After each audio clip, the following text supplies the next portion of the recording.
네, 안녕하세요. 강은호입니다. 오늘 저는 14일차를 맞이했고, 더불어민주당은 창당 70주년을 맞이했습니다.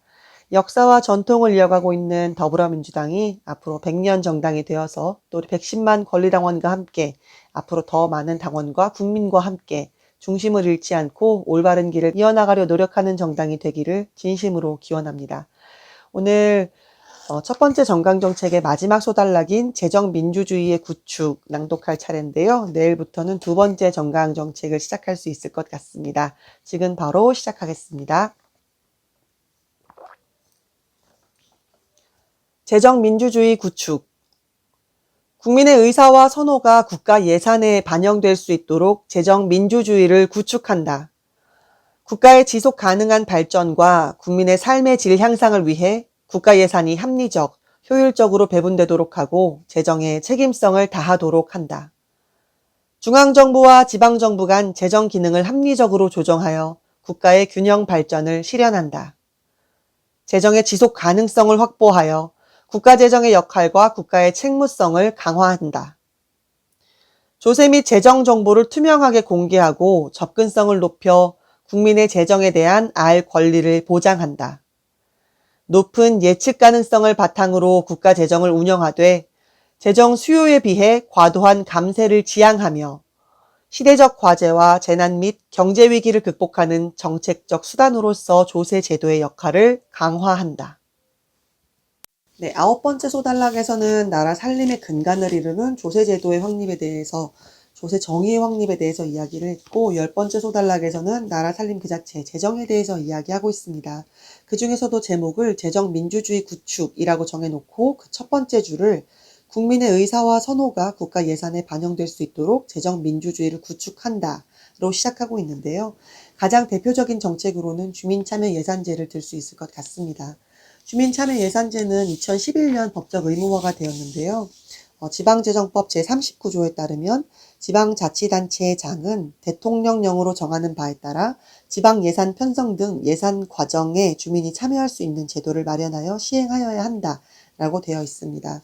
그래서 지금 2023년 기준으로 243개 이상의 지자체가 참여를 하고 있고 수천여 개의 주민참여예산제도가 운영이 되고 있는 것으로 알고 있습니다. 수원시는 2009년에 법적 의무화가 되기 이전에 이미 시행을 해서 많은 선진화 모범 사례를 남겼는데요. 지금도 전국 각지에서 선진 사례, 모범 사례로 공부하고 있는 것으로 알고 있습니다. 사실 저는 주민들이 이렇게 직접 참여하는 제도들이 반드시 필요하고 또 사회 전반적인 현상이 되어야 된다라고 생각하는 사람이고 또 이런 주민 참여 제도라든지 아니면 공동체 활동에 굉장히 열심히 활동을 하고 있는데요. 늘 어떤 한계와 딜레마에 부딪히는 것 같습니다. 바로 이렇게 대표성을 띠게 될 만큼의 참여율을 보이고 있느냐의 부분인데요. 얼마만큼 많은 주민들이 낸 의견 가운데 주민 참여 예산 제도가 시행되고 있느냐는 대표성의 문제는 늘 제기되고 있고 또 실제로 이렇게 참여하는 비율이 적다 보니 제한되는 내용들도 굉장히 한정적이어서 80% 이상이 환경 개선 사업에 관련된 내용이라든지 아니면 제한되는 사업들 중에서도 관에서 시행하기 수월한 사업들만 선정된다든지 이런 문제는 늘 제기되는 것 같습니다.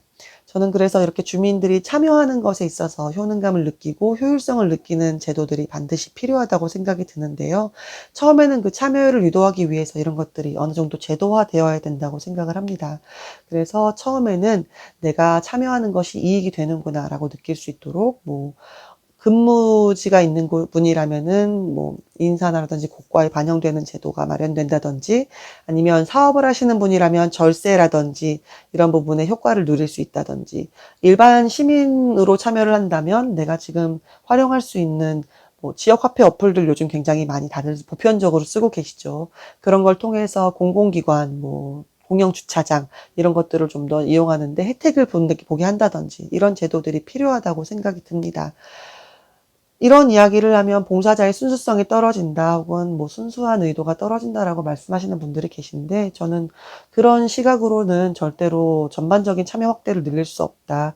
그래서 처음에는 그런 제도화가 필요하고 이런 것들이 활발하게 이루어지면서 참여한 분들의 효능감이 점점 커지는 것이 중요하다. 이렇게 생각을 합니다.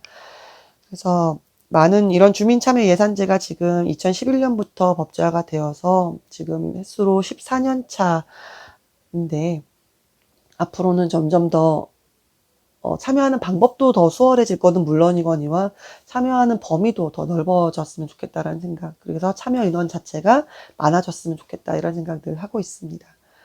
현재 이재명 정부는 굉장히 공격적인 재정 전략을 공개했죠. 그래서 내년도 예산을 사상 최초로 700조가 넘는 국가 예산을 지금은 예정하고 있습니다. 그래서 상당히 많은 부분을 그동안 삭감되었던 R&D라든지 AI에 투자하겠다. 그래서 투자를 통한 성장을 이뤄나겠다라는 목표를 가지고 있습니다. 하이 리턴을 하기 위해선 반드시 투자가 필요하다라는 정책을 펼치고 있는데요. 세계는 급변화하고 있고 AI가 특히나 굉장히 빠른 성장세를 보이고 있죠. 당장 10년 후에는 또 짐작하기 어려운 상황입니다. 그런 과정에서 투자와 또 성장 없이는 절대로 살아남을 수 없는 구조를 갖고 있기 때문에 더 이상 감축을 하고 긴축하는 재정으로서 투자를 아끼는 방법으로는 미래를 볼 수 없다라고 생각을 하는 거죠. 그래서 씨를 뿌려서 반드시 성장을 하겠다 이런 각오를 보여주고 있습니다.